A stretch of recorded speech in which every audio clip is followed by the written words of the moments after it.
தமிழக மக்கள் அனைவருக்கும் அன்பின் வணக்கங்கள். பக்தி மயம் அரசியல் மயமாகும் தமிழ்நாடு.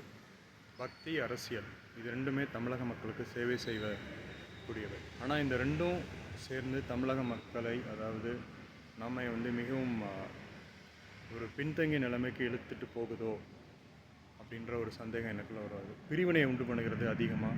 ஸோ தமிழ் மக்கள் பகுத்தறிவுடையவர்கள், அறிவார்ந்த சிந்தனையோடு யோசிக்கக்கூடியவர்கள்.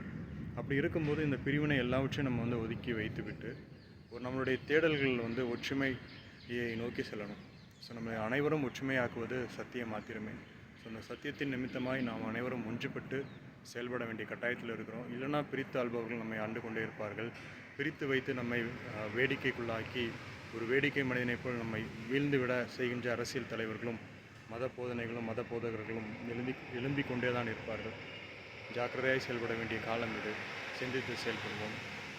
செயல்பட்டால் மாத்திரமே நாம் நல்லதொரு சமுதாயத்தை உருவாக்கி நாம் மட்டுமல்ல வருங்கால தலைமுறையினரும் சிறப்பாய் வாழ நம்மால் வழிவகுக்க முடியும். நன்றி.